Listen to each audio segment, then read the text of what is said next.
sans amour, sans souci, sans problème.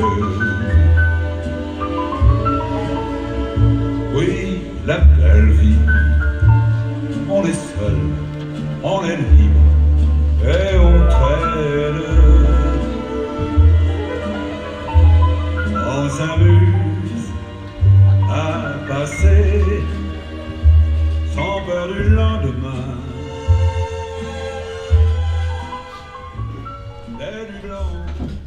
Ez itt egy bűnbarlang, egy komplett szodoma. Itt egy percet sem maradhatok tovább. Hova tetszik a mamának sietni? Még hogy hova? Haza! Nekem ebből elég. Megtetszettünk sietni a kedves mamát valamivel? Hogy mege? Meg, ha már úgy kérded, hogy mege? Nem, mintha nem volna nektek secskolyednom. S te, menjem, csak ne kedves mamazzál, ha a véleményem nem kedves. Látom én itt, mind csak okos, mindenki csak lepofáz. Ez itt egy kupleráj, már megbocsássatok. De hát... Csak semmi de hát, aranyoskám. Ha jól tudom, te itt csak egy kis alkalmazott vagy, úgyhogy tartsd a szádat! Na de... Na te! Te végképp tartsd a szádat, fiam, te! Hülye vagy az a helyzet, hogy mentő vadibb leszel, Anton idiótál, jól jegyeznek. Én csak szegény apátokat féltem, hogy miattatok a szíve reped meg, vagy a guta üti meg. Már csak ez hiányzott. Az ájtatoska bárány, a kishúg. Az ember azt hinné, 3-ig se számol, aztán mi ki nem derülnek. Ajjajjaj. Csak késő ne legyen, az Isten bocsássa meg. De mama, kérem. Há, csak semmi, mama, kérem. Te is hibás vagy a Deák névásználnál már. Pardonjál, de ez nem egy viselkedés. Szegény anyjuk helyett anyjuk kéne lenned, ki a sírjában forog, ahogy te itt urizálsz. Kinek, hogy ekkora nagy dáma angyalom? Mert rendes asszony férjének nem riszál, nem cafrankodik. Na de hogy gondolja? És hogy is mondhat ilyet a kedves mama? Védi, na hogyha egyszer, édes bátyja. Mellesleg mit mamáz? Papázom én magát? Az úr nem a rokonom, hála a jó Istennek. Viszont fiam helyébe prompt kitiltanom ebből a házból, haj de ki! Egy elsúlyintott éjjeli edényben is több erény van, mint magában. Na jó, nincs több. Pont annyi van! Csak nem voltál, hogy őszinte vagyok. Akinek ez nem tetszik, ágyölvas! Ami a szívemen, a számon, és passzé! Akkor is a tártűfről van szó, nagymama? Tudhattam, hogy ezzel jöttök. Mert a tártűf az egy tártűf. Ó, az egy etalon, bizony, az egy szent ember, egy unikum. Jaj, tudja ki. Csak ne tudja kiszál. Az epém elfakadt, hát már semmi se szent. Szent? Álszent nagymama, a szemét hova tette? Mióta itt nyüzsög ez az imahernyó, nem meg sem moccaltunk nélküle. Hát belepofázik a dolgainkba, sőt, dönt, hogy mit lehet és mit nem. A tököm ki van. Már aki lehet, az engedélye nélkül. Csatlakozom. Ki vagyunk, mind a hányan. Ennek az is fő bűn, ha levegőt veszünk. A paplanunk alá is beturkál és szuszakszik. Szuszakszik? Turkál? Ó, micsoda egy mosdatlan praliné vagy te, drágám. Pedig bizony úgy van. Ez a bajotok, hogy lett végre egy pásztor, aki értetek turkál, hála a fiamnak. Hála, még hogy hálana, nem mondja nagymama. Ha apánk meghűl, sajnálom, lelken a turkáljon érte tár. De minket hagyjon ki belőle, amíg finom vagyok. Mert egyszer elkapom, és Isten bizony saját szemtelt vizébe folytom. Megválogathatnád a szavaidat, még rács mögé kerülsz, és akkor szembe fog jönni a valóság. Jaj, hát tetszik látni, jobb lenne, ha a fiatalok börtönbe kerülne. Ha nem vitóra egy rossz lájmőr miatt ki egyszer. Állítadva esett be hozzánk és kilógott segget. Most meg a nagy arcától még a nap sem látszik, és örjünk, ha a halk és olykor elfelejtem. Isten úgy segélye. Épp az ilyen beszédből lehet látni, hogy igaza van néki. Ha hallgatnátok rá, ez a tisztes hajlék nem egy szodoma lenne.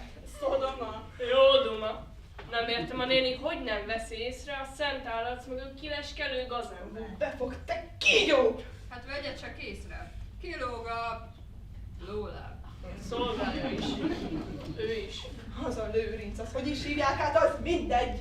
Na de a tártű, Az egy szent ember, kezeskedek érte, mintha macska orrát beverik a tálba, úgy mutatja nékitek, hogy hol lakik a jóisten.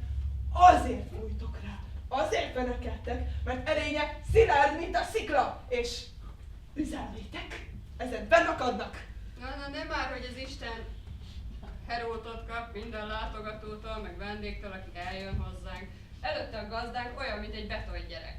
Megjegyzem, tudom én őkkel már olvadó kit félt, és kit dugna a világ szem elől. Dugna? Ó, kapnál, te most volnál az én cserédem! Mellesleg, tudd meg, hogy igenis jól teszi, hogyha félti őket. Megbocsáss, menjem, de van rá neki ok a látszatra. Bálra bál, koktélra koktél, télre nyár, szezon szezonra. A haraszt már addig zörög, ameddig a szél is fújja. Haraszt? Fiam, te ez, milyen vagy az ilyen képes beszédhez? Túl szivacs az agyad! Sokan pletyka. Ugyan kit érdekel? Mindig van szóbeszéd. Nagy túlóka asszonyom, aki felül neki. Éljen ki a saját tisztessége szerint. A pletykálkodók pedig lán... nyalják ki. Jézusom! Hogy úgy van, kérem, mert nyelvük az van neki. A szomszédaink, az a zsákpúder Daphné meg a férje. Azok dumálnak össze-vissza, két ócska kukkoló. Nagyon jól tudják, hogy melyik boltában lesz elefánt. Hiszen vészkednékük is, pont ott, hogy ő más nem mondja. Minden gondolatuk akörül forog, mint férfi és nőművel, és mint hogy magukból indulnak ki, parázna minden ember.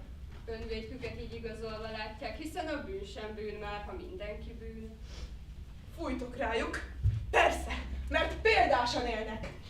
Irigylésre méltó, ahogyan az az asszony csak a jóistennel törődik. És igazán megköszönhetnétek neki szépen, hogy szemét rajtatok tartja a látvány ellenére, mert félt benneteket az elkárhozástól. Félt! Még hogy félt! Tanír a buzgó szent fazé. Tetszik tudni, mi volt kis csupor korában? Hogy folyton útra járt, az nem kifejezés. Az a nő több pasit fogott, mint templom kilicset. Már akik kellett nekik.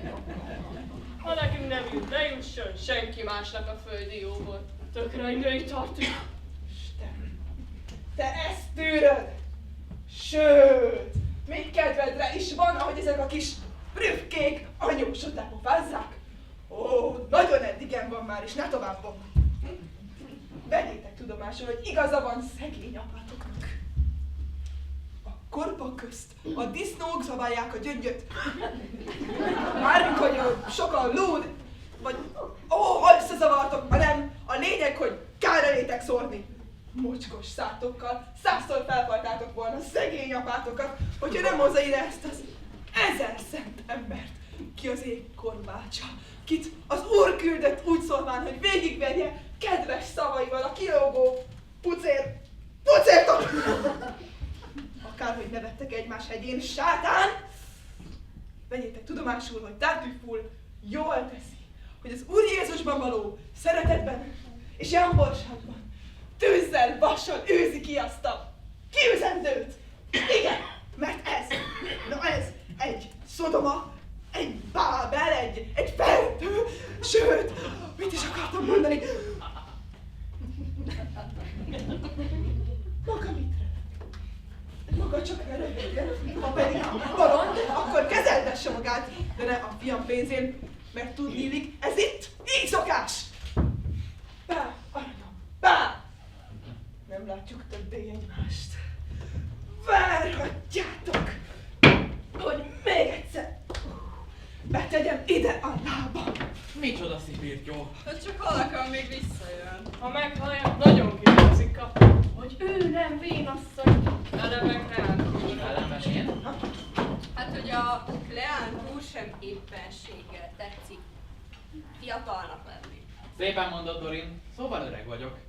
Attól még nem hozzá hülyének lenni. Ám bár milyen vagyok, mert fel nem foghatom, mi lehet a titka, hogy egy polgárasszony, egy tisztes matrónát, decens, finom lelket, ez a lufi tártif az ujja köré csavar, annyira, hogy minden méltóságot eldob magától, hogy járkál utána, imáról imára csápol neki. Őrjöng, a kezei után kapdos, és összevészélte életre halálra egész családjával. Ez semmi orgonhoz képest. Nézze csak meg! Az még rosszabb nála. Testvéremnek szólítja, és hogy a legdrágább neki elmondja egy nap 100-szor a család füle hallatára. Így mondogatja előttünk, hogy ő asztalfőre Tartüff testvérem, így babusgatja. Na egy szó, mint 100. Teljesen belezúgott. Úgy csüg minden egyet szaván, mint az Úr Jézusunk. De szépen mondott testvér. Berigazad van. Tartüff meg a barátság égisze alatt hülyét csinál runkból. Futóbolondot. És hogy mi pénzt kiszed belőle, az nem kifejezés. Örüljetek, hogy kikísérletek nem kellett. Úgy prédikált, alig lehetett rácsukni a kocsi ajtót. Orgon is megjött, de annyira rohant, hogy észre se vett minket. Anyját se senki. Na nem, mintha meglepődtem volna. Mindegy. Fönt megvárom, addig kipihenem anyósomat. Annyi időd nincs. Egy ilyen anyós. Kevés rá egy élet. Én is rohanok, éppen csak köszöntöm sógorom, nehogy megbántódjon. Megemlíthetnéd, bácsikám, a húgomat, hogy mi lesz már az esküvővel. Ha jól gondolom, Tartüff az oka, hogy apám folyton halogatja. Pedig nekünk ez baromi fontos. A húgom és Valér szeretik egymást, én meg Valér rugát venném el már, ha érted. Hát, ha te még tudsz ráhatni. Megpróbálom. Sur les petits matins de la belle vie, sans amour, sans souci, sans problème. Oui, la belle vie, on s'en lasse, on est triste et on traîne. Alors pense que je t'aime. Et quand tu Mondjátok, mi újság? Szervusz sógor. Szevasz, éppen indulok, egy percem van, bocsáss meg. Nem tehetek róla. Oly nyughatatlan vagyok, ha 2 nap nem vagyok. Muszáj megérdeklődnöm, minden rendben. Na, beszéljetek, mi történt? Ezek szerint minden tetszett már hallani, hogy ennyire izgatott. Tetszettem? Jézusom, történt valami? Tegnap alkonyatkor rosszul lett, asszonyom. A feje fájt, meg émelygett, és magas láz verte le. És? És Tartüff barátunk? az szép kövér már. Nem győzi a jólét keresztjét cipelni? Szegény. Na szóval asszonyunk fehér volt, mint a krétapor, és szédülése véget 2-szer is hányt. Azt mondta, gondolni se bír vacsorára. És Tartüff? Az vacsorázott. Ott a beteg előtt. Talán meg se látta a sok hideg ürücomtól, hogy közben 2-szer is labdat kért asszonyunk. Szegény. Egész éjszaka vergődött az ágyán. Az ürücomb egy szennektán túl zsíros volt. Nem Tartüff, asszonyunk vergődött a lázban. Nagyságot buzgonágya horkod, mint a ló. Szegény. Na de hajnal felé végül aztán eredvágatott magán, és ettől egy kissé megkönnyebbült. Tartüff! Rodai rosszabb, az asszonyunkról beszélek, hogy mennyi vért veszített. Ellenben tart. Bőséges reggeliéhez behörfölt 2 pint vörös bort, mert ő hitbuzgalomból. Szegény. Na szóval egy szó, mint 100, jól vannak mind a ketten. Futunk, és jelentjük asszonyunknak, mennyire rettenetesen tetszett aggódni érte. Hát elment az eszed? Csak ámulok, Orgon. Hát úgy beszélsz Tartüffről, mint egy szerelmes apró. Én nem is tudom, mit mondjak. Na jó, fölszedted a templom lépcsőn, lelked rajta. Kivakartad a szarból. Na de mindennek Van határa, igen, úgyhogy kérlek megállj. Én mosdatlan beszédűt mélyen sérteném. Különben is. Vaj, mit tudsz te róla? Semmit. És kővel dobálod őt ki, lágy, mint a kenyér. Kenyér? Hülyéskedsz, Orgon. Na jó, nem ismerem. De ha tényleg ő lenne maga a földre szállt... Nem lenne, hanem ő és igen földre száll. És ha a te fajta elmének szívében volna alázat, rajongnál te is érte.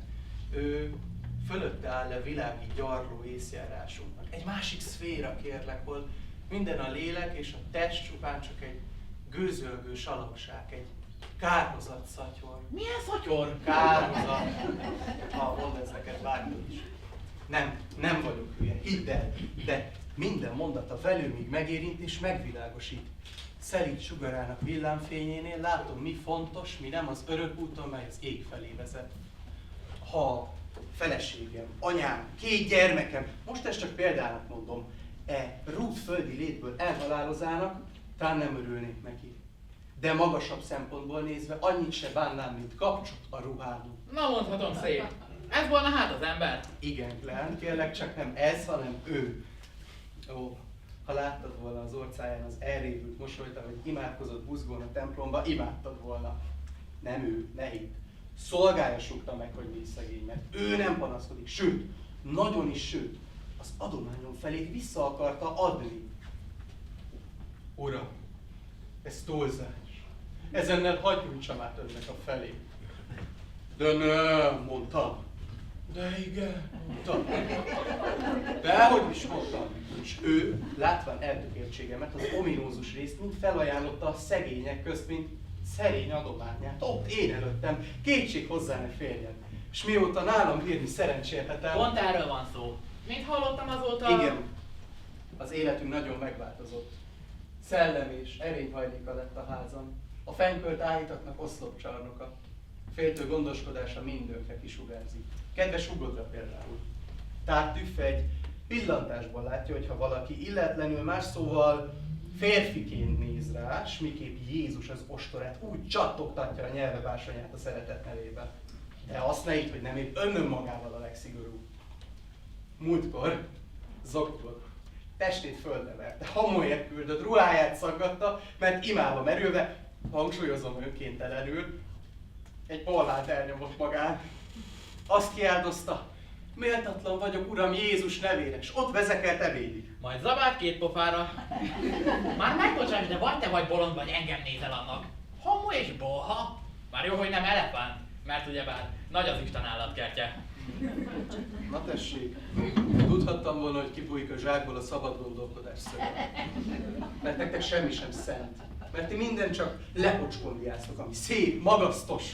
Na tudod, ha ez szent, legyek én csak profán. Ha ez majom magasztos, én magasztalan vagyok. Méghozzá büszkén. Orgon, hogy vehetsz be felnőtt ember létedre és silány és vásári maszlagot? Ó, maszlak hát a hit, igen? Hagyjuk ezt, ne veszekedjünk. Tisztellek, becsüllek. Ám ami a konkrét problémát illeti... Szerintem konkrét probléma itt egy van, Glenn, és az te vagy, úgyhogy fejezzük ezt be. Egy percre még, öcsém, kérlek, családi ügy. Ha jól tudom, Valérnak szabadat adtad, hogy övé lehet Marián keze. Senki másé. Szavamat, fogjuk rá, de hogy jön ez most ide? Már az esküvő napját is kitűztétek. Mondjuk kinek ki? Most kitűztétek vagy nem? Kitűztük, úgy van. Akkor minek halasztod? Halasztanám? Utána meggondoltad a dolgot. És ha meg Tehát szabadat szeged. nem arról van szó. Ha nem, hisz semmi jogod nem lehet rá, hogy ígéreted ne teljesítsd. Az attól függ, hogy kinek a Kérlek, ne veszélj mellé! Valér kért rá szegény, hogy beszéljek veled. Szegény Valér, na még ez is. Mit még ez is felelj? Mit mondhatok neki? Bánom is én, Klánt, van elég bajom. Orgon, tudnom kell, mit forgatsz a fejedben. Miért kéne tudnod? Csupán azt, hogy mi a helyes. Betartod a szavad? Megyek, ágyunk rá. Orgon, várj kérlek, cáfolj meg, rosszat sejtek! Mi rossz a ti féléknek, az másnak épp jó. Nem ti ugattok, hogy minden viszonylagos? Akkor mi kéne? Ágyunk rá. Ágyő. Réveille-toi. Gyere csak, Maria! Beszédem van veled. Jövök, papácska, jövök. De van itt valami? Valaki? Mit keresel? Épp azt, hogy van-e, avagy nincs. Valaki. Érted? Könnyű ám itt elbújni, csupa rejtelmes fülkék, alkovok, még csak azt hiányos, hogy kihallgassanak. Ugyan mit titkunk volna? Nem is, hogy titok. Az ő színe előtt amúgy sincs semmi titkolni valónk. De ügyünk még lehet. Családi és bizalmas. Rendben. Megnyugodhatsz, lányom. Egyedül vagyunk, s végre beszélhetünk. Én nyugodt vagyok. Nyugodt? Tudod is te azt? Remélem, hogy nyugodt és szófogadó leány vagy, kit szerető atyád teljes szívéből szeret. Egyet értesz? Nagyon is egyet, papácska. Én egész lányi szívemből szeretlek, és soha nem lehetek eléggé hálás neked. Úgy van. Illetőleg itt az alkalom, hogy... Hálás legyek? Úgy van. Engedelmességed lesz a hála, ha önszántadból teszed azt, amire kérlek. Azon vagyok, papácska, amit aki érted lány megtehet, én megteszem. Jól van, jól. Ennek tártüfünk is örül majd. Hogy ki? Ne csodálkozz. Hisz családtag. Már-már. Jut eszembe, mit szólsz hozzá? Mármint úgy priváti. Mármint? Gondold meg, még beszélsz? Hát én nem tudhatom. Látom, a papácska mennyire szeret, és én jó lányként az atyámmal tartok. Helyes! Istennek tetsző válasz, Marian. Örvendez tehát, miként örvendek én is, és hadd tudjon meg szíved, miként atyádé is, hogy ezt a számára 100-szor kedves embert választotta neked, leendő férjedül. Hogy ki? Hogy őt? Tart ő föl? Ó, elpirultál, ne szégyeld! Papácskádnak tetszik ez a pír! Veltem oly bár tehát, hogy eltrafáltam szűzi gusztusod? Na, ugye, hogy jó az itt? Jó, jó, de papácska, ez képtelenség. Miért volna képtelenség? Te magad mondtad az imént, hogy velem tartod, s ha én szeretem, te se érezhetsz másként. Hát ne érezz, és te is mondd azt, hogy jó, na? Persze, papácska, persze, de ez nem olyasmi, amit... De hát, hogy képzeled? Hogy kényszeríthetsz ekkorát hazudnom? Ki kényszerít? Én? Isten ments meg, ne hazudj! A hazugság bűn! Hanem érezd magadtól. Érezd belülről, hogy szereted. Apád elterelés, nem a színlelésre. Igen, pontosan arra, hogy miként én szeresd. De hát pont ez a színlelés. Akkor ne színleld. Tegyed őszintén. Dacára, hogy nem igaz? De igaz. Attól még igaz, hogy dacára. Az az igaz, hogy apád döntött és punktum. És te úgy döntesz, hogy... Úgy. És te is úgy döntesz, azt garantálom. Belülről jó szántad volt. Tártűf mostantól családilag is tagunk lesz. Nekem vejem, neked pedig lent hitveset itt oltár elé. Hát ti mit kerestek itt? Mit ütitek bele szemtelen cserét, orratokat mindenbe? Mondjuk inkább komorna, uram, ki most teljesen pap vagyok. Hallottuk eddig is, hogy készül valami kapitális disznóság, de csak nevettünk, hogy hát ugyan hol élünk. Az orgoló nem egy zsarnok. Zsarnok, én? Aztán miért szabad kérdeznem? Egy tiszta gondolat, s egy tiszta férfiú, itt keresztény leáll. Tiszta micsoda? Tovább se tessék mondani, úgy se hiszem el. Mindjárt teszek róla, hogy elhitte Lifi. Lifirc vagy úgy, hát viccelni tetszik. Nem mondom, jó vicc. Hülyét csinálsz belőlem? Dehogy uram, sőt, én imádom, ha viccel. Marian nevesne is. Csak ne nevessen, itt abszolút nincs semmi nevetni való. Még hogy nincs, uram, de hát egy ilyen ötlet más nem lehet, mint... Na most már kusha mondom. Tessék hinni nekem egy apa szavának. Jó, hiszek én, ha muszáj. Ám bár még nagyobb bajra, ha nem vicc. No és mondd, mi a baj, te ész kombánina. Hogy egy ilyen ritka jó ember, ilyen jóságos képpel, már ne tessék megharagudni, de tök meggárgyuljon. Mármint én. Mőt nem merészelsz. Te támpora, te móres, hát komolyan mondom, mindennek a határa. Hajszára így van, én is komolyan mondom. Mellesleg föl nem foghatom, hogy juthat eszébe ilyen disznóság, hogy szeretett lányát egy vallási tébolyú szenthez kényszeríti. Ez innen nézve mindegy. Nem mindegy. Igenis szenthez. Ha meg akkora nagy szent, és annyira komplett Jézus vőlegénye, hogy csak az éggel hál, akkor mi dolga van a násszal, hogy csúnyán nem mondjam. Egyik férfi olyan, mint a másik.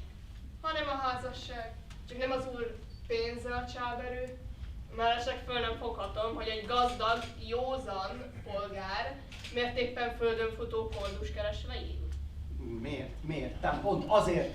Jó, nincs semmilyen, de ez a nincstelenség épp a lélek gazdagságából fakad. Tessék felnézni. Mindjárt lesz itt felnézés, annyit mondok, mert nem álmod senki, hanem nemesi patinás családsarja. Sarja? Hát bele sarja. Nem tetszik hinni? Azt ha mondom, azt látni, csak higgyétek el. Származásomtól az állatok leesne testvére. Mondja, fülem hallatára, napjában többször is. Ó, a kis ibolya. Aztán hogy fér össze ennyi szerénységgel egy nadrágban egyik kóros nagyravágyás? Ha ő csak ott fent szeretne üdvözülni, mi végre itt vagyunk, nő és más földi hívság. Egyébként nem is érdekelne, ha legalább egy kicsikét porostányit, mint férfi lenne valamilyen. Nem minden a férfi. Na jó, de azért nem semmi. Hát én föl nem foghatom, hogy hogyan kényszeríthetné a lányát egy ilyen takonyhoz. Hát csak nem muszájnya, ha tetszik érteni, hogy mire célzok. Nem tetszek. De ha én megcélozlak, akkor... Akkor tessék szíves inkább fölébredni és észrevenni, hogy mire is készül. Lánya minden perce, minden napja, minden éje egy merő hány ingyen legyen. Ezt akarja a szerető apa? Vagy a kútba ugrást? Jobb esetben egy nagy, ékes felszarvazást, mert hát nem bírván tovább, úgyis az a vége, hogy a szegény lány máshol keres majd vigaszt. Mondjuk egy helyes, hozzáillő, Tamvalér nevű fiatalembernél. Megesett, nem, de aztán meg mi van? Botrány, kitagadás, zajos dörgedelmek, tempora meg móres. Holott ki a bűnös? Holott ki a romlott? Tessék csak elhinni nekem, nem kis százalékban az apák sara az, mi lányok pöttyözenni. Pöttyözenni! Jaj, már mit úgy értve tudja, hogy... Tudom, hogy értve, tudom. Majd pont te fogsz kioktatni a nagy agyaddal. Az mindegy, csak kitanuljon, mert hát rá tetszik férni az úrra a lecke. Már megbocsássatok, de én vagyok az apja. És akinek én vagyok az apja, én tudom legjobban, hogy mi kell neki, és hogy mi nem kell neki. Na, a Valér kislányom, na az pont nem kell. Én úgy tudom, atyám, hogy... Jó, igen, volt egy ígéret, de az mindegy, hogyha magasabb szempont van. Azonnal eldobom magam. Mihez képest? Ahhoz, hogy kártyafüggő szenvedélybeteg. Vallásilag meg éppen ellenkezőleg. Miséne, Gavallért még sohasem láttam. Talán mert máskor jár. Ez aztán a szempont. Igenis szempont. Ellenben nézd meg Tártüföld. Micsoda lelki gazdagság és hitélet. Mit számolatlanul majd lábadhoz borít. Az Úrban fogtok egyesülni napra, nap a forró, felebaráti, lankadatlan szeretetben. Na, mit szólsz? Akarod, ugye? Akarjad, önként, jobb lesz, hogy mindkettőnknek. Önként akár a kéz és lábtörés. Hess innen, ne szólj bele, ha nem segítesz. Leghőbb vágyát, olykor egy fiatal lány, apja kalauza nélkül föl sem ismeri. Bárcsak ne bírnám úgy magát és a lányát. Hát ne bírjál te, nem vagyok rászorulva. De bírom és nem tűröm, hogy kiröhögjék, hogy egy ilyen varjú papagáj, egy szemforgatonc ágyába kényszerítve a lányát, még oda is ülne a szélére, mint az úr trónusára, és a keshegy gyertyáját még fogná is neki. Na tőgy, volt hang és kipofozlak innét. Na szép mondhatom. A jámbor ember üt be, ezentúl meg se szólal. Ajánlom is. Nos, Marian, ott tartottunk, hogy meg fogjátok kedvelni egymást. Igenis. Marian ilyen máléteremtést még nem látott a világ. Na hát engem például magához akaratom ellenére a római pápa sem kényszerítene. Adnék én neki olyan nász éjszakát, hogy még nadrágot hord feszt megemlegetni. Mit mondtam? Ó, uram, én csak magamba beszélek, és ha néha kihallatszik, az csak is azért lehet, mert mindjárt felrobbanok! Mondja, agyonvállak! Na, felejtetősnél. Na miért nem mondasz valamit, hallod? Mert megtiltottam. Nem te mértem! A lányom! A teremtését leszítred, mindjárt annyit mondok.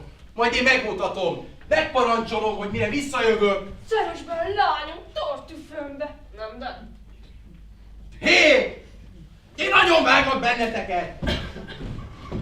Basszus, Maria, mi van, megnémultál? Hát kit akarnak férjhez adni? Engem? Hogy fagyhatsz egy ilyen szemét ötletet? A kés alá viszik a nyúli sipong, és nem ül báván a fűbe, mint a szar. De egyszer ő dönt, és ennyire akarja. Ha úgy akarnánék ki, a kútba ugranál? Hát a kútba inkább. Na de mit mondtam volna? Azt, ami van, hogy más szeretsz. És legyen szíves a család, ne a más izéjával verjek. Érzelmével. És bújjon tartjuk vágyába inkább ő.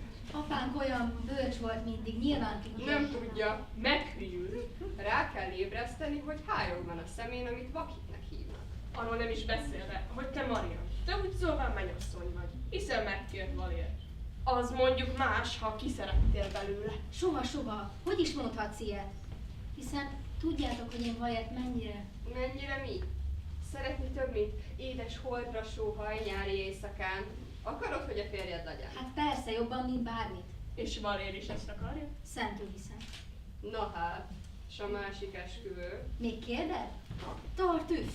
Inkább a halál. Aha, Aha, hogy ez nekünk eddig nem jutott eszünkbe. Apánk előtt kussolunk, azt inkább meghalunk, mint hogy egyszer is szólnánk valamit. Mit csináljak, ha egyszer az apám? Inkább sajnálnám. Sajnálni egy lúdagyú libát, tudod mikor? Azt mondjátok meg inkább, hogy mit tegyek gyönge lánylétemre. Nem Valér a férfi? Szóljunk Valérnak, hogy intézzel apámat. Helyetted, kis libám. És még őt hibáztatod. Ha annyit nem tudsz mondani, hogy bocsika, de ezt nem, és tartsa be inkább az adott szavát. Ha egyszer Valérnak ígértem, adjon Valérnak, hiszen őt szereted. Punktum. Azt hiszed, olyan könnyű szembeszegülni az apámmal, és elmondani neki, hogy én és Valér. Mindenben bölcsapád nyilván bölcs. Ebben is, és jobban tudja nálad, hogy kit szeretsz. Tartüf jó parti. Hallottad? Meg van mondva. Származásától az állad le fog esni. Szidolózhatod neki glóriáját, miközben ő zabál, bolhár fog, elhamuzgat, és két gyónás közt az úrban egyesít. Állj már le! Jól van, igazad van. De mit tegyek? Mondjak nyíltan nemet. Ó, nem, mondd csak igen. Igaza van apádnak, ennél sokkal rosszabbat is találhatott volna. Egy konkrét majmot nem, de csak legyen jámbor, hídbuzgó, Istennek és főleg néki tetsző. Talán nem gáláns első pillantásra, viszont hazacipel a mamához, nagy lakodalmat csap, hiszen nagy a rokonság. Majomhúsleves lesz, majomrántott hússal, majommállatorta, majomcukrászdával. Aztán együtt bolházgattok, amíg leég a gyertya, majd majomnásziágyban megtartjuk. Hagyjátok már abba! Nem volt még elég? Adjatok inkább tanácsot, hiszen a legjobb barátném nélkül mire mennék? Férjhez csezd meg. A szép tartükhöz, Oszkar. Jól van, így is jó. Megyek, de engem többet nem láttok. Jó, kitalálunk, hogy ne folyj be. Nézd csak, itt jön Valér. Imént hallottam az újságot. Mondhatom, nagyszerű, Marian. Szívből gratulálok. Milyen újságot? Hát, hogy Tartüff elvesz. Hogy ki? Tartüt. Tartüff, vagy talán nem igaz? Erről az apámat kéne megkérdezned, hogy hogyan gondolja, hogy hogyan képzeli. Apád? Apád Tartüffhöz adna? De hát a múltkor nekem ígérte meg. És ehhez te mit szólsz? Miért és te mit szólsz? Még kérded? Gratulálok. Ennyi? Hogy gratulálsz? Hát ha neked annyi, menj csak szépen férjhez. Fogadjál szót neki. Köszönöm a kedves tanácsot. Szívesen. Ahogy nézem, pont ilyen tanácsra vártál. És ha ilyenre, úgy tűnik szívből adtad. Na, hisz látom, amit én szerelemnek hittem, az csupán... Te beszélsz itt szerelemről. Közben gratulálsz, s a nyílt színen bíztatsz, hogy menjek csak az férjhez, akit az apám talált nekem. Tudod, mit Valér? Megteszem, ha neked ennyi. Ha neked ennyi volt csak. Nekem, aki megkértelek apától, aki... De hagyjuk. Ahogy látom, vitán kapura jött. Rég eldöntötted, és most rám kelled. Bravo! Hogy én? Inkább te könnyebbülsz meg, hogy nem kell értem küzdened az apámmal. Mit küzdjek, hogyha nem szeretsz? Ha soha se szerettél. Hogy én Valér? Még van képen ezt mondani a szemembe, hogy téged én nem? Például kimondtad egyszer is, hogy szeretsz, vagy ilyesmi? Mi ilyesmi? Aki nem látja, mert vak, annak úgyis hiába mondanám. Ha nem látom, mert nincs mit látnom, vak vagyok? Oké. Úgy látszik, tényleg vak voltam. Eddig. De most majd körülnézek, ne félj. És lesz, aki nem hiteget, hogy a kezét adja, hanem megvigasztal. No csak, ha nincsen veszteség, minek vigasz? Húzzál, én nem tartóztatlak. Szóval kidobsz. De nem baj. Legalább látom, hogy hányadan állunk. Te látod, én látom. Csak menj, ha nem bírod magad fürtőztetni, Valér, és házasodj meg gyorsan. Ég veled! Megyek, cseszed, nem állok, nem, megyek, cseszed, nem állok ellent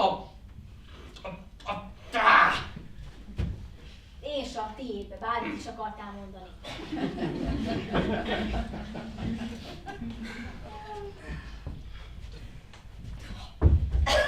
Viszlát, én megyek innen! Na jó, nem, nincs viszlát. Mind a ketten itt maradtok.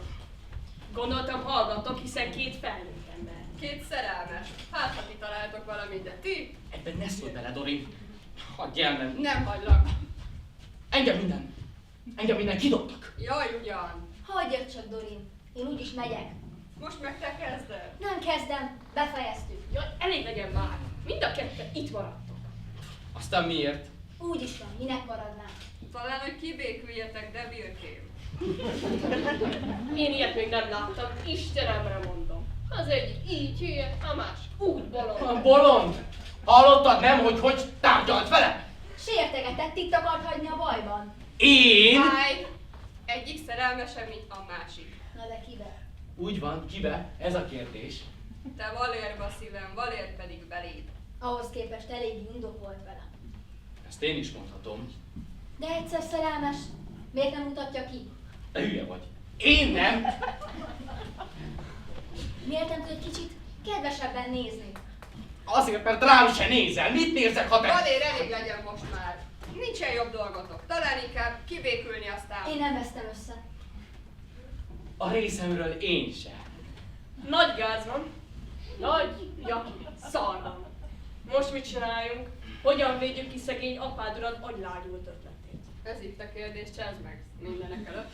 Mit tegyünk, Dorin? Szökjünk meg. Legyen. Én megszöktetem.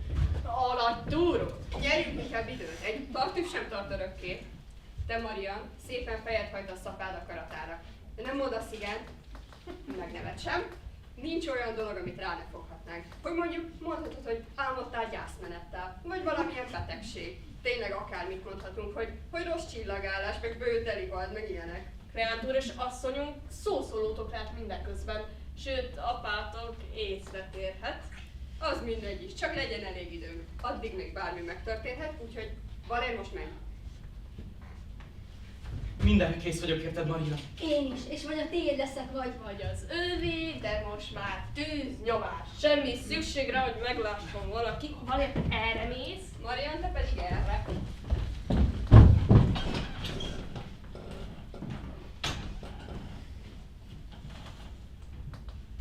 Mit mondtál? Az apám? Tártűföz Marian? Hát tudod, mikor hagyom, hogy egy ilyenhez. Nem elég, hogy itt van, rontja a levegőt, dirigál. Hát most még a húgom is. Persze.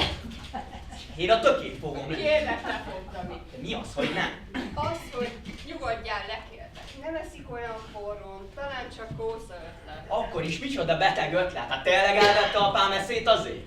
Elvette, majd visszaadja, ismered, hogy milyen. Mond valami nagy baromságot, aztán ahelyett, hogy visszaszívnál, még fújja, szítja, feszt, míg már el is hiszi. Nem kell őt komolyan venni? De mi az, hogy nem? Ez a fanyelű legyen a húgom férje? Hát sose lesz, azt tudod? Hol van? Hagyd az apádat. Itt az apám, az a rohadalom hol van? Na, tartjuk, pláne hagyd békén. Nem lesz jó vége, ha botrányt csinálsz. Hagyd inkább, hogy most a anyád beszéljen vele. Az az imagúnál úgy oda van érte, hogy talán még vissza is lép a kedvéért a frittal. Asszonyom éppen most készül beszélni vele, és ha kell, latba veti minden befolyását. Mit kell latba vetni? Szétrúgni a seggét? Na látod, pont ezért jó lesz, ha elmész. Nem hagyom magára egy ilyen alakkal. És hogy tervezed, ők itt tárgyalnak, te meg? Elbújok, ne aggódj. Aha, és a legrosszabb pillanatban jössz elő. Ismerlek. Maradj már.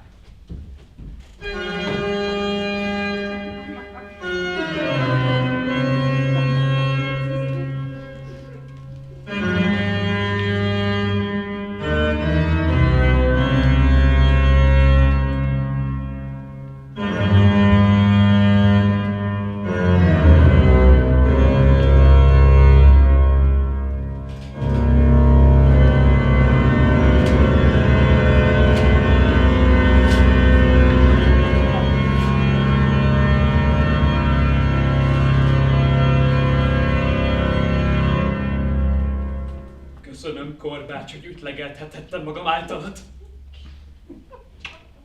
Kérlek, tedd helyére, Lőrinc. Ha már egyszer erre születtünk, helyre tenni azt.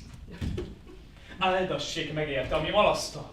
Teljes mennyei urunk! Ámen. Dicsértessék az úrnak helyet foglalni. Az asszonyom azonnal itt lesz. Azt ott, a legalázatosabb nyomatékkal, kérem, lányom, vigye innen, ha velem beszél! Vagy legalább födje be, Lőrinc, vagy már egy keszkenőt! Hogy micsoda? A dekoltását kérem, a keblét kérem, vigye már innen! Vagy talán strandra tetszik, hogy rosszabbat nem mondjak? Na szép mondhatom, ha már ennyitől fölizgult. És csak azoktól ott, ha szabad kérdenem. Látom, ez is olyan fölizgulós, mint te. Tőlem álladatok így csórémesztelen. Te meg a gazdál. Aztán lóbálhatnátok, amitek van. Váltik. Szűz Máriára mondom, rátok se pödörnék. Elég már, te Szodoma leánya, szád ne fogtad! Ha kérhetem, a legalázatosabb tisztelettel. Különben én magam lehetnek kénytelen! Ki innen? Megyünk már. Leengedjen csak az úr maradni. Asszonyunk üzeni, hogy várjon egy kicsit. Ó! Lengelé. Minő szent érzés várni rá. Hát várjon, készítheti a keszkenőjét. Mit mondtál, Céda? Alá szolgálja annyit.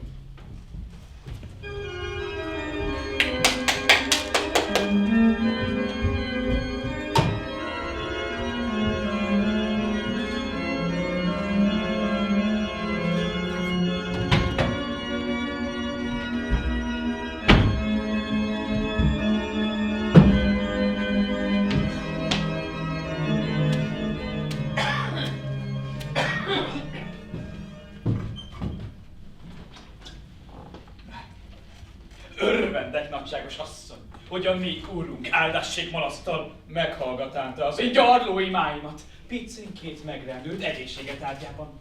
Ugye szabad remélnem, hogy már nem gyengélkedik. Köszönöm kérdését, igen jól vagyok. Tártufós, amilyen... Pardon! Először is engedélyét kell kérnem, hogy szabadhassak puszta szemmel nézni önt. Parancsoljon! Parancs! Ugyan, ki volnék én, hogy parancsoljak? Nem ki. Ha van parancs, az nálunk sokkal hatalmasabb, mélyebb és sötétebb. Itt én csak kérhetek. Nos, hát ez kölcsönös. Kölcsönös! Mi szép szó. A K, a C, az Ő, a nős. Beledobok minden tagom a gondolatba. Úgy értem, hogy én is kérni, azaz kérdezni szeretnék. Szót se többet, nagyságos asszony, már is teljesítve van. Lekötelez, de talán előbb foglaljunk helyet. Ó, ugye, ne fáradjon. Nem szoktam csak úgy leülni. A magamfajta ember vagy térdel, vagy repül. Lelkem repül, ha önt tudhatja árének és a test. Engedj egy gyarló testem ön elé hullatni egy imára. Ne fáradjon, bizalmas ügyben fordulnék önhöz, és meg kell mondanom, hogy nagyon kínos lenne, hogy ebből bármi is a férjem fülébe jutna. A sír. Hol nemzet süllyed el, sem hallgat ízre. Nagyon kedves. Remélem megérti, miért akartam önnel kettes. Oj, nagyon is értem. Ha szabad édes szavába vágnom. Magam se vágynék semmit jobban, mint egy édes kettest önnel. És lám, megadá az ég. Forró imáim szemérme epedáját, lám végre megperzselték, és most itt ül vele. Zavarban vagyok, meg kell mondjam. Noha a kettőnk viszonya pillanatnyilag nem jogosít fel ennyi bizalmasságra, mégis talán szokatlanul és szemérmetlenül teljes őszintességet kérek öntől, uram. Tegye szívre a kezét. Az enyémre? És vallja meg nekem, hogy... Megvallom. Hogy nem bírom tovább. Hol is kezdjem? Ön lehet túlzott szigorom után ítélt meg. És talán el is picint. De a roppant hevület az udvarlói iránt. Már bocsánat, de a sok kandi, koslató ficsúra gondolok. Hogy miért voltam velük oly engesztelhetetlen, annak csak egy oka van. Hogy aggódott az üdvösségemért? Oj, nagyon hevesen aggódtam, hogyha érti. Mit nem csinál, uram? Ha mutattam, mennyire aggódtam, tisztelettel, és aggódom most is. Ezért fogja a térdemet aggodalomból? Nos, ezért. De nem csak emiatt. Te uram!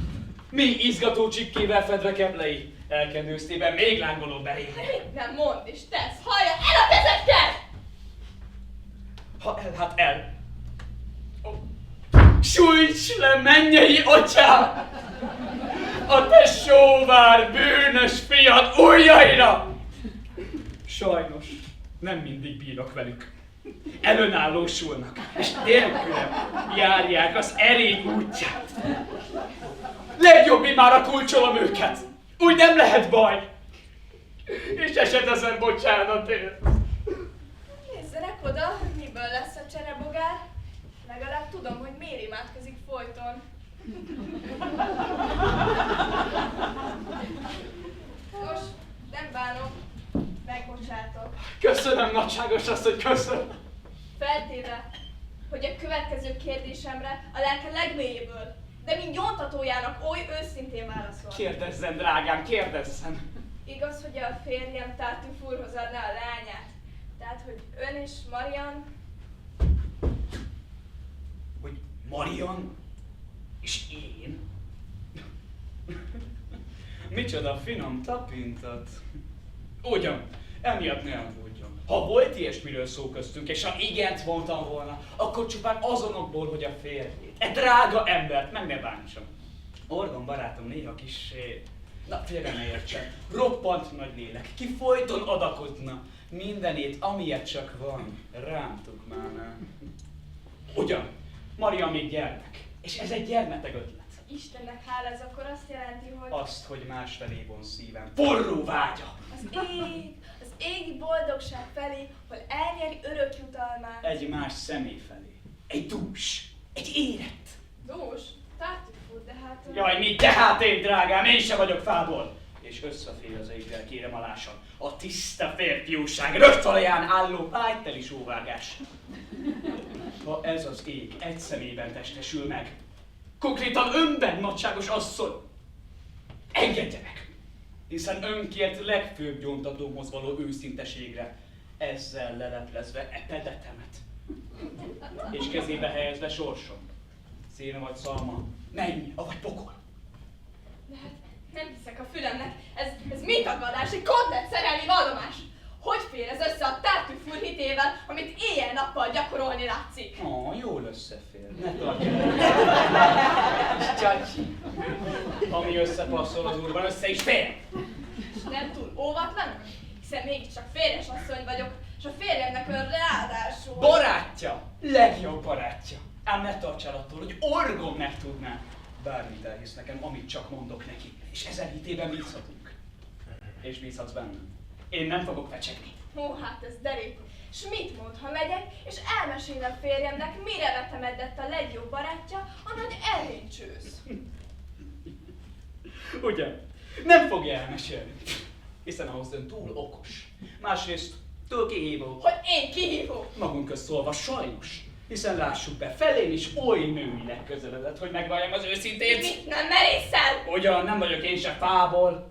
És kedves kérdésére válaszolva, ha sor kerülne rá, azt válaszolnám, hogy rúdbűnös vagyok. Hiszen Orgon barátom, sőt testvérem a bűnben. Hát meg kell, hogy érts, testvér. Te is csak férfi vagy, barlangos testű ember. Kit épp úgy megkísért egy, legyünk őszinték, kissé felkínált szerelmi alkalom. Ezt válaszolnám. De erre nem kerül sor. De nagyon biztos benne. Talán tényleg nem kerül rá sor. Ha itt és most szentül megígéri nekem, hogy soha nem veszi ő Mariant, sőt közben jár férjemnél, hogy lánya Fridét Valérral egy percnél tovább se halogassa. Be. Szépen alkudozik, levetve szemérmét. És esetleg közben járok, cserébe mit kapok? Mondtam, mert forró vallomás köztünk marad. Kevés, ha önt meg nem kaphatom! Hogyan?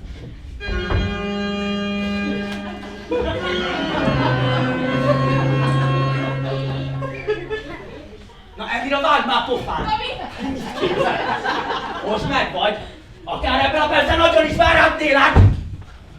Hát rajta kaptalak, hogy most a anyámat készültél meggyalázni a szegény apánk háta mögött. Ez a tiszta tényálladék, vagy tiszta tényigazság. És ezt nekem minden bíróság elhiszi, mint a pinty. Már csak attól tartok szegény apánknak. És szerencsénk, hogy itt voltál, Elvira. Kettőnkkel szemben még ez a tömjényes furmány se tagadhat le mindent. Persze, Dami, illetve egy bizonyos fokig. Miért terhelnénk ki semmiséggel az apádat? Tele van gondokkal. Másrésztről van egy olyan kis érzésem, hogy te ezt az egészet túldimenzionálod. Túl micsoda? Egy normális nő fel sem veszi az ilyesmit, nemhogy a férjéhez szaladna. A botrai mindent felnagyít és eltorzít. Minek csinálnánk a bolhából elefántot? Bolhából? De hát én itt lapultam végig. Eléggé nem szép. És ez aztán szép, ami itt történt? Semmi nem történt. Tartuful megígérte, hogy közben jár, ha mi nem csinálunk nagy ügyet. Ki, hogy mi? Csánsz meg! Te nem csinálsz nagy botrányt a kékkal, te férjed, te dolgod, te micsodád. De én biztos, hogy nagy botrányt csinálok. Nem gondolod, hogy ennél mikor kínálkozik jobb alkalom kitörni a nyakát? Itt van. Rajta kaptam. És most megfizetek mindenért. Hogy tönkretett mindent. Hát Marian szerelmét Valéra, téged is majdnem megkiarázott. Nyomatta az ájtatos dumát, púpolta apánkat a saját házunkban, lábújján jártunk. De ennek most vége. A tisztelt Ártük úr, hogy lapít most? Nem lapítok. Imádkozom érted, fiam. Feladozlak előre. Ussoljál, te görénkkel! Csak azért nem verem szél a pofádat, hogy apám előtt ne tudjál beszélni. Nézd, ami az ember esendő. Azt csezd meg, és én még pláne elsendő vagyok, úgyhogy nagyon fogom élvezni a bosszút. Jön is apánk. Figyelj rám, nem itt túlzásba.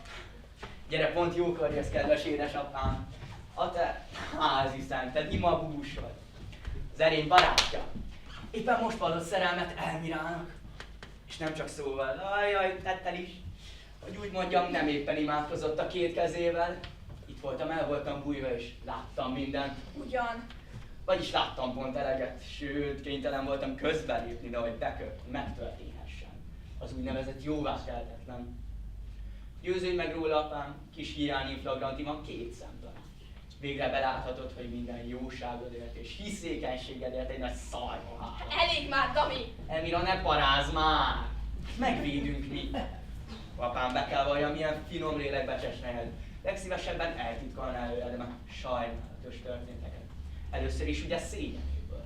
Másrészt, hogy ne okozzon neked fájdalma, de Te? Ugyan. Normális asszony fel sem veszi az ilyesmit, csak nevet rajta, nemhogy a férjéhez szaladna. És másrésztről nem történt semmi olyasmi, ami... Mi ilyesmi, Elmira? Olyasmi, ami ennyi szót megérdemelne. És most engedelmetekkel magatokra hagylak.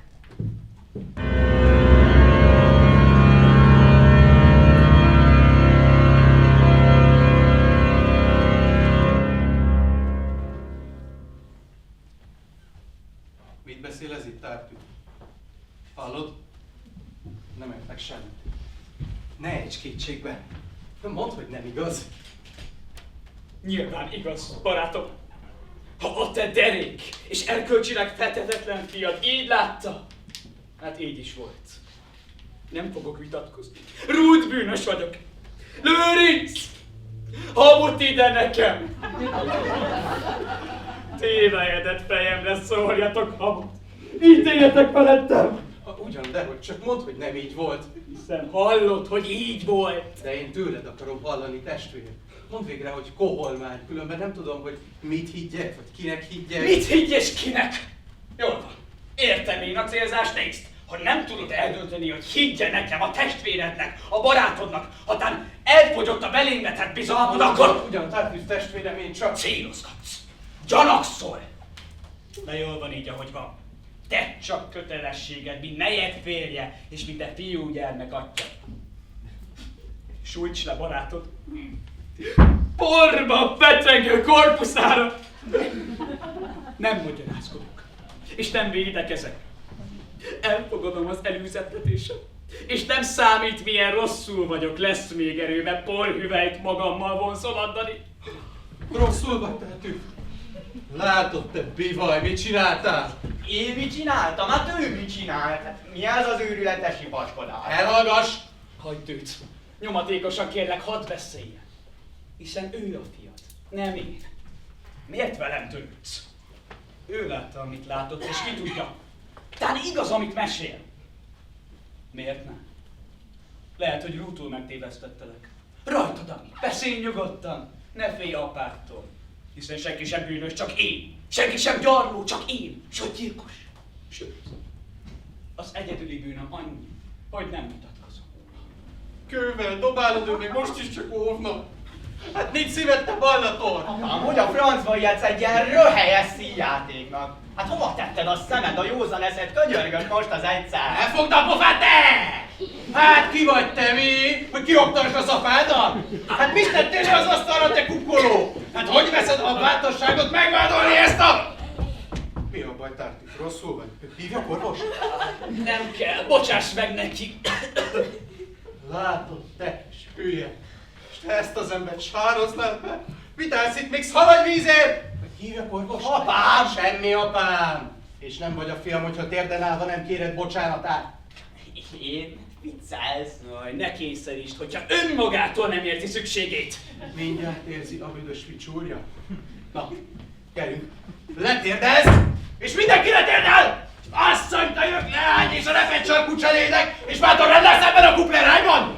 Ha nekik nem kell a szelíd szeretet, a helyes út szép szóval, hát kelljen korbáccsal! Összeesküszik mind, hogy kiűzzenek a házamból, barátom, de pofára fognak esni. Félek, apám, hogy te leszel az, aki... Elhallgass! Tudd meg, hogy egyszer s mindenkorra itt marad ez a szenvedő nagyember, akit itt látsz. Sőt, sógorod lesz! Mert eljegyzi Marian még hozzá ma este, és dögöljetek meg! Kis hiány rámászik a feleségedre, és te hozzá kényszeríted a lányod? Gratulálok, méltó vagy a barátodhoz. Nem vagyok méltó, te kis szaros, te kis senki! Illetve de. Illetve takarodj! Ne félj, megyek én magam, tehát sajnálat, apám. Sajnálsz! Még te sajnálsz! Hát én meg kitagadlak. E perctől koldus vagy, nincs telen. Na mit szólsz, na?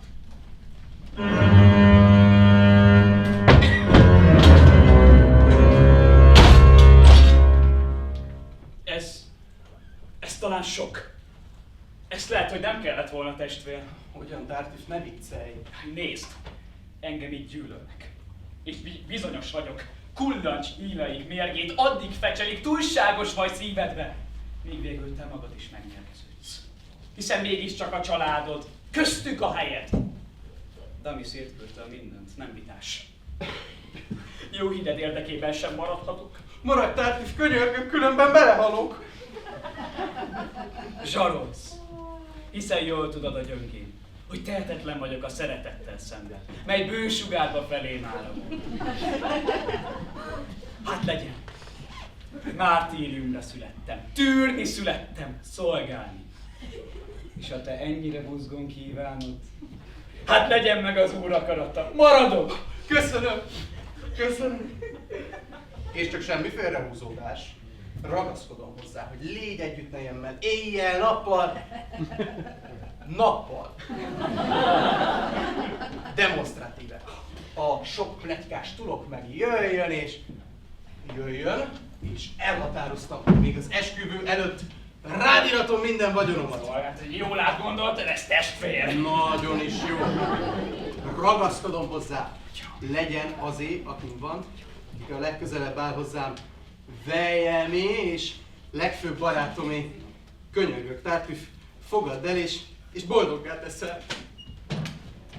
Megint zsarolsz. Gyarló és esendő parányt. De szereteted zuhatagában mit is akarhatnék jobban, mint hogy boldog legyél. Hát legyen meg általad az ő akarata. Köszönöm. Gyere, foglald is írásba. No és a családod? Mit nekem családom? Legfeljebb ők. Nos, ők gutát fognak kapni. És kapjanak is. Mást nem érdemelnek.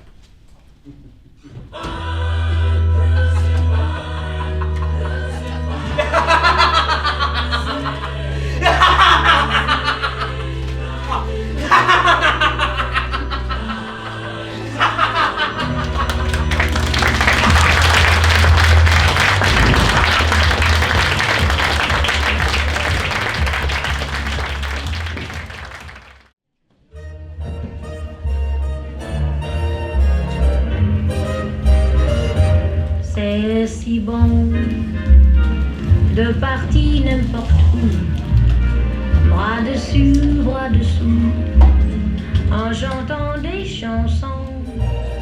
C'est si bon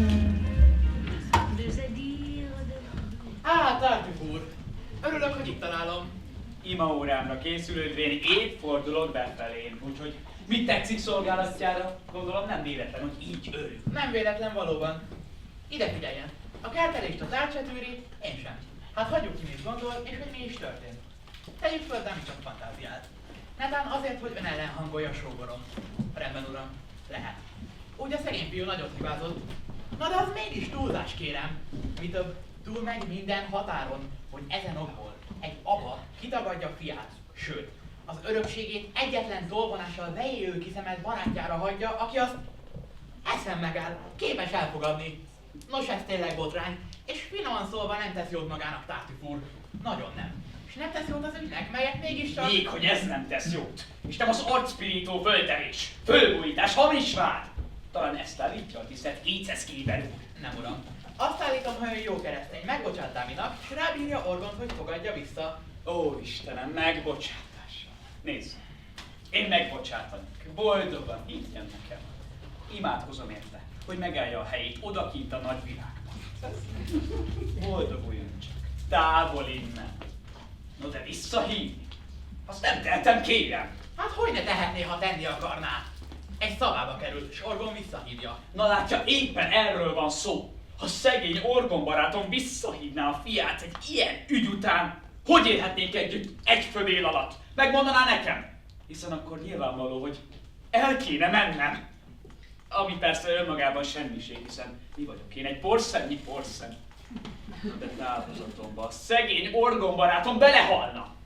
Persze, vannak jelek, hogy bizonyos személyek épp ilyesmi gondolkodnak, bel- és külszemélyek. Összeesküvésleg. No, de nem gondolhatja, hogy én ilyenben partner leszek, úgyhogy maradok. Ha nincs ellen az úrnak kifogása, arról nem is beszélve, ha föltéve, ám meg nem engedve elmennék. Mit szól a világ?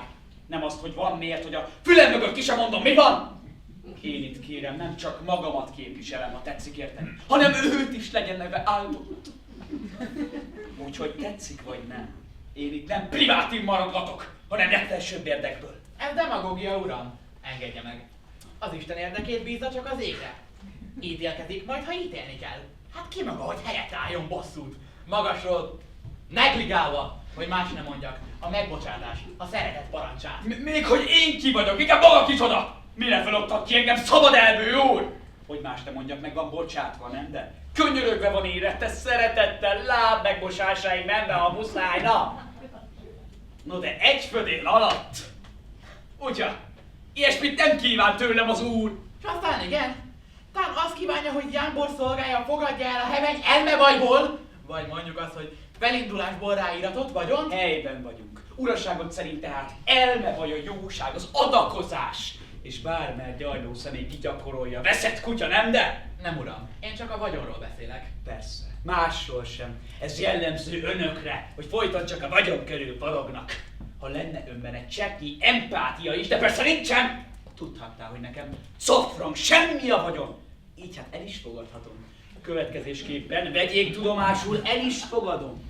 Éppen annak érdekében, hogy ne jusson istentelen ebek 30-adjára, jaktra, kaszinóra, felditálkodásra, hogy ne szolgáljanak vele oly célokat, melyek az úrnak nem tetszőnek. És kész. Persze, hogy melyik cél tetszik, és melyik nem az úrnak, az konkrétan az úr dönti el a maga javára. Így kell egy füst alatt kisemmizni az örököst és elűzni. Kérlel nem kéne önt érvelni, vitázni. De nem teszem, ön egy tudom. Hernyó, tetű. Jobb is, hogy nem mondta ki, így legalább nem kell bőrre mennem. És a becsületem nevében, mely az égi, nem kell önt széjjel nyomatnom, mit te... Én sem mondom ki. Ugye most csalódott? Téved, Tartuffe úr, mondhatom, nem csalódtam. Aha, ravasz, sugalgatunk, ugye? Tulajdonítgatunk, csúsztatunk, gyalázunk, obszén szavakra gondolunk. Örüljön, hogy ezt meg sem hallottam. És most, imaórám közeledvén, szíveskedjék eltávozni innét. Vagy úgy? Nos, akkor én megyek. Az előbb, mintha őt hallottam volna. Hol van Tartuffe? A jövendő Weyer éppen imádkozik. Ide figyelj, Orgon, muszáj valamit nagyon komolyan megbeszélnünk. Igen, mindjárt jön Marian és Elmiről is. Hallgasson, kérlek, kénytelen vagyok azt tanácsolni. Tanács? A nagy fehér tanácsadó tanácsot? A hivatásos orrbeleütő, igen, a bölcsgurú. Nos, köszönöm, Krán. Inkább legyek tanácstalan, mint hogy te tanácsolj. Most pedig megbocsáss szűk családi ügyek. Pontosan. Nagyon örültem az építő hozzászólásodnak, kösz a látogatásra. Vagyis kidobsz. Ugyan már, mész te magadtól. Megértem, hogy kidobsz. Csak meg ne bánt. Ágyő.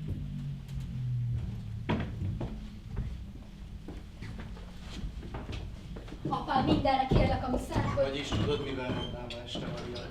Bizony, szűzilányságot feslőbimbajem, aki éppen fészkiből. Remélem örvendsz. Itt másnak nincs helye, csak az örömnek.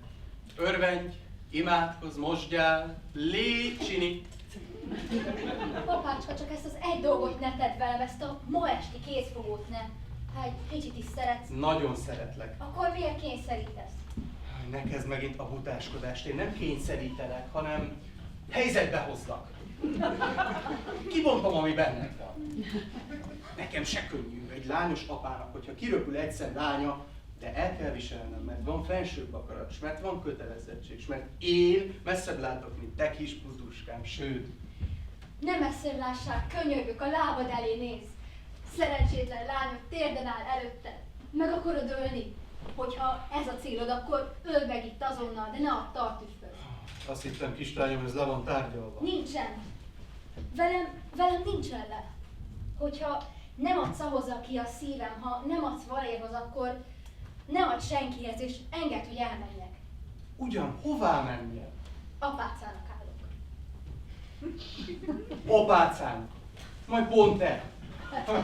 Jaj, Maria, ne butáskodj. Hites urad mellett bőven lesz módod az ájtatosságra. Minek neked ahhoz egy külön kolostor? Az nem lovasúrám, hanem elhivatottság, koránkelés, hideg vízbe mosdás. Na jó van, elég volt, ezt megígértem, ezek komoly dolgok. Erről szerződés van, házasságlevél, hozomány, mi egymás. Vigyen minden, amin csak van nekem, semmi se kell, csak engedj el, apám. Hát fogva tartalak? Nem tartalak fogva, Maria, akkor hogy engedjelek el? Úgy, hogy nem adsz hozzá ehhez a... Ki ne mondd, mert a vőlegényedről beszélsz. És most már legyen elég ebből, menj a szobádba. Ti pedig hallgassatok, titeket nem kérdeztelek. Én uram, meg sem szólaltam. Nem, mintha... Nekem állt a szavam erre a... Addig jó. Na mit látok, itt menjetek inkább utána. Dori, maradj! Illetve ne, menj, nézd meg, hogy van szegény, utána kérlek, gyere vissza. Igenis.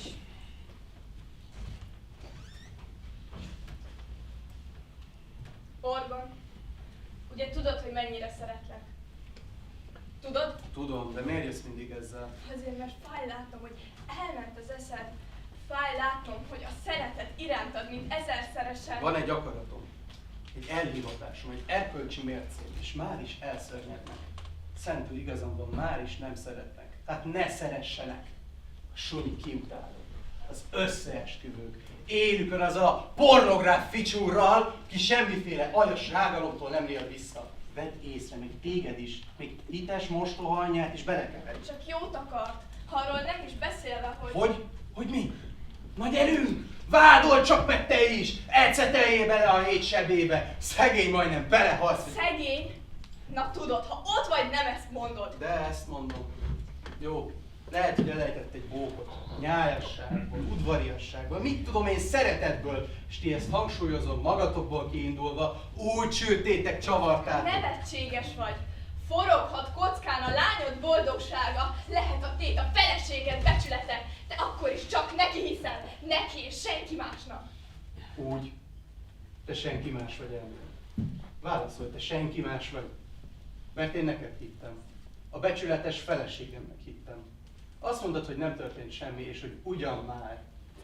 Egyébként jól ismerlek, ha bármi is, ha netántán bármi is történt volna, te szívem, ordítottál volna, toporzékoltál volna, tisztességes asszonylétedre, a szemét kapartott volna ki udvarlókra. Nem de? Halljam, nem de? És mivel nem tetted, hála az Istennek, ez a bizonyíték, hogy Tartüff ártatlan, de mi egy aljadék. Értelek, Orgon. Mekkora hülye voltam. Védeni akartam a büszkeséget, ha barátod iránti forró micsodát. És te most aljas módon ezt fordítod ellenem. Nos jó. Tartüff le akart fektetni. Meg akart dugni. Mit mondtál? De nem hiszed el, ugye nem? Nem. És mégis mi kéne ahhoz, hogy elhív? Mi kéne? Az kéne, hogy igaz legyen, de mint hogy nem igaz, nem kéne semmi sem. Ha saját füleddel hallanád, akkor se hinnéd el? A saját? Hogy? Ha mondjuk volna is mit hallanom, nem értelek, hogy? Ha mondjuk elbújnál itt, én pedig egy légyotra hívnám kénősző barátodat. Mindent hallhatnál, akár testközelből láthatnád is, és amit megbizonyosodtál szándékáról, közbelépnél. Mondjuk úgy, hogy keletcébe csalnám. Ha szent, nem árt neki. Ha nem szent, láthatod infragmenti a kígyót, amit kábleden meleggettél. Sőt, negyedén. Elmire ne izzetlenj, kérlek. Milyen beszéd ez? Az lehetetlen. Mitől félsz, Orgon?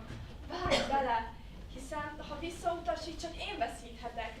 Oda lesz hitelem, tisztességem, minden erényem. Egy bukott nő leszek. De te nem attól félsz, hanem... Nem, mitől? Mitől nem? Szörnyetek vagy? És mit szörnyetegek vagytok? Kivetkőzik magából köztetek az ember? De jó, legyen. Öntsünk tiszta vizet a pohárba, de szeretném leszögezni előre, hogy semmi értelme. Küldj érte, elbújok. Dori, szólj Tápőfúrnak, hogy kéretem! Uramisten! Mi lesz, hogyha Tártűf rajta fog? Képkedek után? Eskelődök. Én belehalok. Ott helyben megnyílik a föld, és azon mód elsüllyedem. De most már mindegy. Legyen. Ha úgy lesz, ahogy lesz, akkor amúgy se lepleződöm le. Hogyha meg... De ilyen nincs. Azonnal jön. Azonnal? Honnan tudod te azt? Mi van, ha épp nem ér rá? Elmelkedik, imádkozik, pihen? Jön az, ha én hívom. Kezét, lábát töri. És te most azt teszed, amit mondok. Elbújsz itt, és csak akkor moccansz meg, csak akkor jössz elő, ha... Ki nem mond? Ha muszáj. Hogy érted, hogy muszáj? Úgy, hogyha az irántam érzett szerelmed, vagy a férj büszkeséget, nem enged maradni. Engedd, ne aggódj, hogy engedd. És köszönj szépen meg. Értetek teszem azt, amit teszek, hogy a képzelgés betegeskedésetek, a kéj a sárlóhús körül le fogjon lepleződni végre! Döglegyek! Hát, erényén megtörtök, mint a hajté. Te fogsz megtörni, Orgon. Nem irigyellek. Sajnálom magunkat. Nos, fogsz néhány sikamlóságot hallani feleséget szájából, néhány olyasmit, amit csupán nászi ágyban szokás. Ha még emlékszel, milyen az. Csapdát állítok. Szegény! Tehát nem utasítom vissza. Sőt, kihívó leszek. Úgy teszek, minthogyha viszonoznám az érzelmeit, minthogyha én is benne lennék egy. Ki nem mond? Nem kerül rá sor. Csak rajtad áll, hogy mire kerül és mire nem. Ha úgy érzed, hogy elég, ha úgy érzed, hogy megbizonyosodtál, akkor csinálj bármit, bújj elő, zörög, üvölts, vagy minél előbb, hogyha egy kicsit is szeretsz.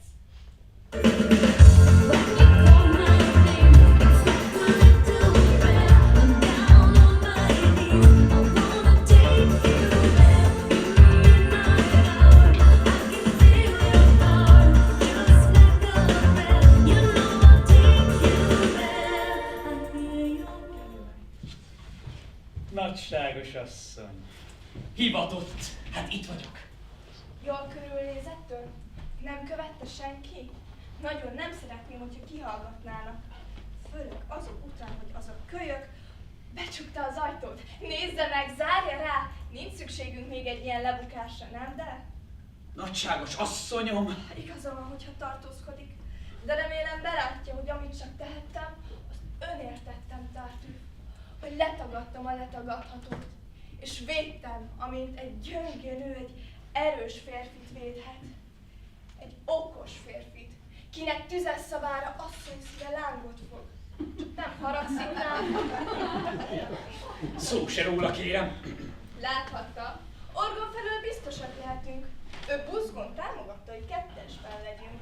Ha kell, még parancsba is adja.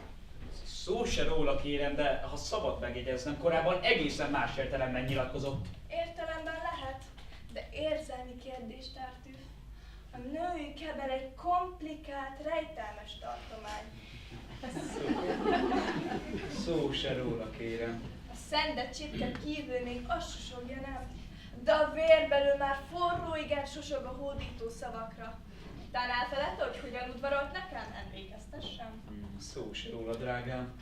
Nem mondta, hogy a szemérmem epedáját forró imáival perzselte gondolatba? Nem fogta térdem, vállam, hogy más ne mondja? Mondjon! Nem mondtam, tegyük össze a porzónk és bibink, felcsigázza minden kis hajlatom. Hát mi az, hogy felcsigázza, nem kifejezés? De meg kell érteni, hogy óvatoskodom. Van rá okom, hiszen papíron már vőlegény vagyok, és ma este készfogó, amit kegyed nem éppen pártol. És ám bár forra vérem, mégis váltig motosz bennem agyon. Mi van, ha csertem is? Asszonyi trükk, pár dőzemész vihar. És mi van, ha így próbálja meggátolni Frigget? De így, na náhogy így. Szerelmes asszony mi mást óhajtana, mint egymagában birtokolni a férfit kiért, lobot vetett szíve. Úgy? Lobot vetett? Lobot. Nem látni rajtam? Hát akkor bizonyítsd be. Itt és most, rögtön, hogy szeretsz, hogy a kis forró lángot értenék. Vetkőzz! Hogyan? Úgy, ahogy mondom, vetkőzz! Nekem bizonyíték kell, nem holdi ígéret! Lassabban a testem, kérem! Nekem túl sietős ez a tempó. Nem elégednek a vallomásom mára? Ó, elég, bőven elég, ha kézzel foghatom! Kézzel? Hogy érti, hogy kézzel? Hát kézzel, hogy mást mondjak. Mondjak más! Ó, ne mondjon ön! Ó, tegezz vissza, te Juno! Ha a lángolásod valóban engem illet, mire várunk még? Oltsuk el itt és most! Attól félek, hogy mindezt hallja valaki, s ha hallja, hát egyszer közbelép, ha hallja. Dehogy hallja senki! Ha sikoltozós vagy legfőjebb, akkor sikoltozós vagy? Ó, nem arról van szó, kérem. Hát akkor miről van szó? Ha ennyire szeret, minek vonakodol?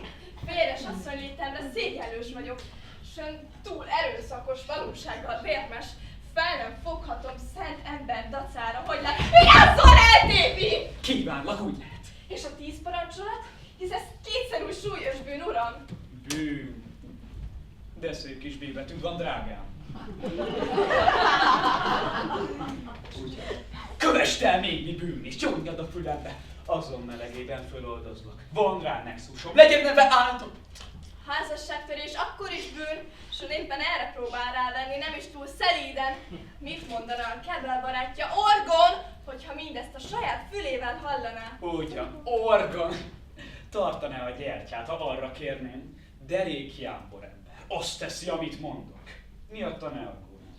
Te csak velem törődj.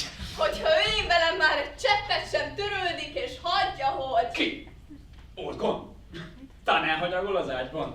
Ennye-benye, majd én kárpótollak! Kárpótol, igen, és senki nem lép közbe, és még az én uram is elfordítja arcát! Jaj, dehogy fordítja. Az úr nem szégyellős. Most rendben, legyen, aminek lennie kell. Csak egy percet várjon, kérem. Menj el, nézzen körül a folyosón. Minek?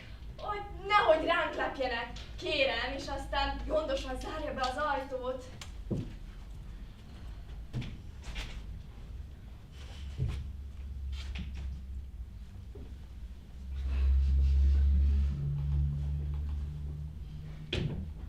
Szárny ér az unlor. Ölnöm kell. Okádnom. Hát még neked? Én hányom el magam. Ketten a zsák meg a foltja. És most mit csináljak? Ha kérdezed semmit, bújj vissza, fülhely, hiszen biztos csak fantáziálok, a szent ember jámborbókokat mond. Nem történt semmi kézzelfogható, még nem vette elő, le se tépte a ruhámat, úgyhogy ha kérdezed, bújj vissza, hogy ne legyen kétséged. Hogyan? Mondtál valamit? Mindjárt jövök, egy édes sincs, kettesben lehetünk el.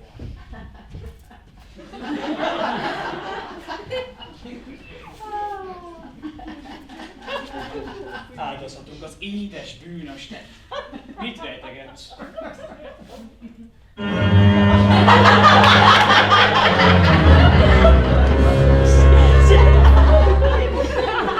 Na hát, Orgon barátom, milyen kellemes meglepetés ez. Azt hittem, imaórán vagy testvér. Éppen nejedhez jöttem, vagy jöttem nejedhez, hogy éppen, hogy ugye, talán egy első ránézésre kissé... Első ránézésre mi? Ne kap föl a vizet. Számolj el 10-ig még mielőtt... Mielőtt mi? Rendben. Elbuktam. De leszögezném, hogy nem én kezdtem kezdeményezőleg.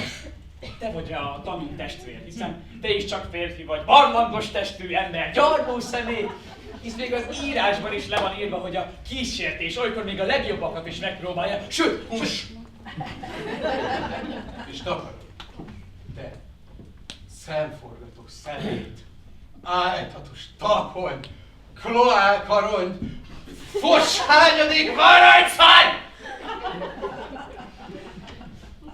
Nos, nem éppen jó kedvemből tettem, amit tettem, de uram, meg kell mondanom, egy csöppet sem bánom. Önhöz nagyságos az, hogy nincsenek szavai. Ön egy nulla, egy tartály, hervadó edény. Vedd a holmid és takarodj a házamból. Pardon, barátom, pardon. A házadból? Barátom, rosszul ragozol. Ugyanis történt köztünk egy kis aktus. Jogi értelmű. Apró ráigatás. Voltál olyan... Mindegy. Túl ócska stikli ez ahhoz, amit itt kiterveltetek. Kénesül nejeddel. Kelepcét állítottatok nekem. Takarodj, Tártif, mert megölöm. Megyek, de csak miattad. Nehogy csinálj még valami hülyeséget, és testi sértéssel tett részt a birtokháborítást, a rámtörést! Életveszélyesen megfenyegettél, Orgon. Bizony. Tudom, milyen túlzó tudsz lenni, meggondolatlan, sőt keresztényietlen. Kifelé takarodj! Megyek. De a törvény erejénél fogva térek vissza. Jogállam az jogállam. És nem fogok tűrni, hogy kitúrja a házamból.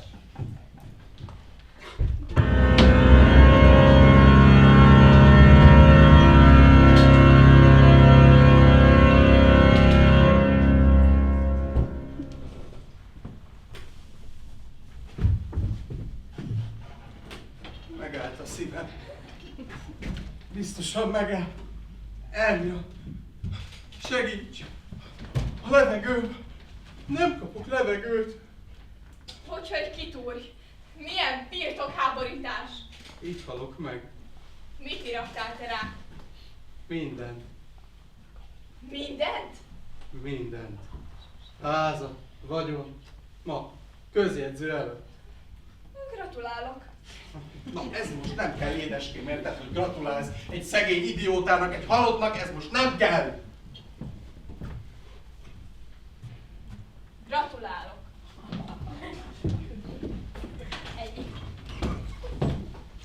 Hallottam, mi történt? És amondó vagyok, ki kell találni valamit egy gyorsan. Átvert, kisemmített. Ez evidens, ezen nincs már mit rugózni. Hanem, hogy de facto mit tegyünk, nem? De bár. Kész. Megsemmisültem. Hamu vagyok. Pernye. De hagyják meg átvert, meg kisemmizet. Hagyján? Ezt meg hogy érted? Úgy, hogy a keresztem. Menjen már a kereszten, nincsen nagyobb bajunk. De ez nem úgy kereszt, hogy kereszt, azt ámen, hanem ebben volt valami. Még Árgasz barátom bízta rá, amikor botorul belekeveredett valamibe, és menekülnie kellett, hisz tudod, amióta ismersz, itt lóg a nyakamba, egy egyszerű kereszt. Ezek szerint mégse egyszerű kereszt volt. Volt benne valami... Ajjaj, hogy volt Klent, ajjaj. De szó se. Ha holnap lebuktak ez a dög, nekem végem. És ez nem ház, meg vagyon, ez nagy politika. Mi? Kétségbe ejtesz. De hogy voltál képes? Ha egyszer ennyire életbevágó, és több mint ház és vagyon rábízni valakire, egy tárgyükre pláne. Hát most már pláne, de honnan tudtam volna? Tőlünk, Gorgon, tőlünk, egész családodtól. Jobban bízta bennem, mint saját magamba. Megmondta, hordozom testvére a keresztedet. Se esküdhetsz, hogy nincs nálad semmi felségárulásra alkalmas. De Orgon, miket nem hordsz össze? Felségáruló? Te? Tudom, mit beszélek, csak várd ki a végét. És neked ezek után jön meg... Eszem megáll. Jön meg az eszed, és fogad kihajított házadból, mely az övé. Nyakában a frissen ráruházott titkod. Mit mondjak, barátom, éppen a legjobbkor? Ironizál csak. Miért mit kellett volna? Gratulálni neki, hogy fejem fölött tulajdon hugozat meg... Hágja! Neked még ez is belefér? Nem, csak éppen félő, hogy tönkretesz. Életed, vagyonod, családod, mindened. Most a kezében vagy. Ne bánts. Fogom, kivakarom a szarból a dögöt, magamhoz emelem. De hogyha én még egyszer meglátok egy ilyen szenteskedő csuhást, én kinyugvasztom, élve nem lépi át a házam küszöbét. Nem, mert nincs házad momentán, sógorom. És nincs a családodnak. Apám, igaz a hír? Igaz, fiam, igaz. És még ő fenyeget. Hát megyek és megölöm. Kirúgom a fejét a két füle közül, egy ám erre nem lesz ideje, ígérem. Térj már részhez, Dami. Én térjek, hát térjen ő. Azon vagyunk, ne önts a a tűzre. Bármi törvénytelenség, önbíráskodása végüket jelent. Hagyja a fiamat! Ess innen, dög legyek! Ess! Felej nekem, Pityu! Mi ez a kótyaság? Nem kótyaság, anyám, nem. Tanul rá a saját két szemem. És te annak hiszel, a két szemednek hiszel, hát ma ezt látsz, holnap azt. Felebarátilag befogadom, hogy a szutyok valagán, csimbókló, koldusként, börtöntöltelékként, tejben, vajban fürdik akár édes öcsém. Jól tetted még szép, hogy mindent megadsz neki? Egyetlen lányom kezét nekiadom, mint családtagomra, ráruházok mindent. Ráruház? Rá, anyám. Hát de nem fogadhatja el. Hát mit neki a pénz, vagyon vagy más földi hívság? Elfogadja. Sálából mit csinál? Szakadjon rá az ég, saját házamban nőmet meg lovagolná! Az nem lehet, fiam, ugyan, hát ez csak pletyka. Dehogy is nem lehet. Azt te csak képzeled. Hát te maga állt a függöny mögött, anyám. Hogy én? Egy függöny mögött? Mentsen az Isten. Na ugye.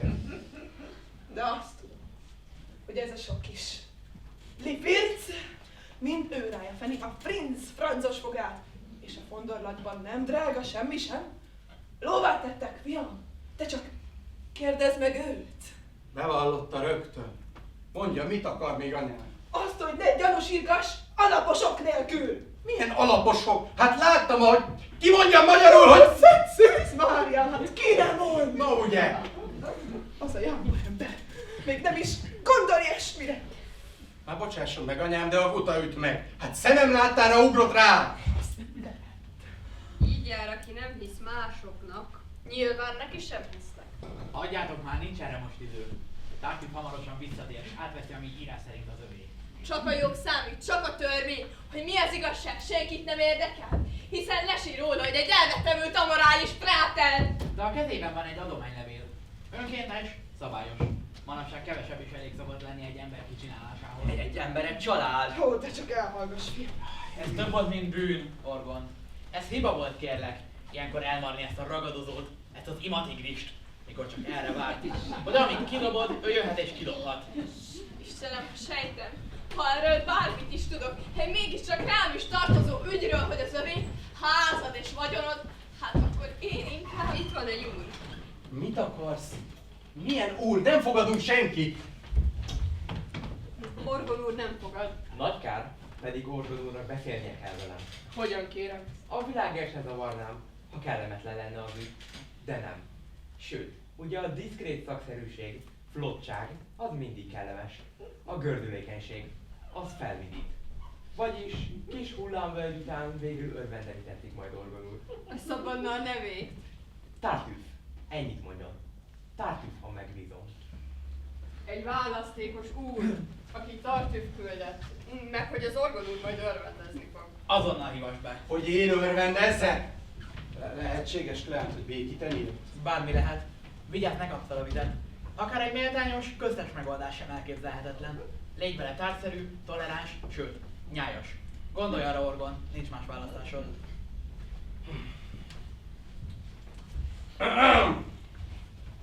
Adjon az Úristen szép napot kegyednek egész családjának. Magam nem különben. Isten hozta nálunk. Ha szabad kérdenem, minek köszönhetjük a látogatását? Csak magának, uram. és másrészt te hajléknak, ingó és ingatlan tartozékaival.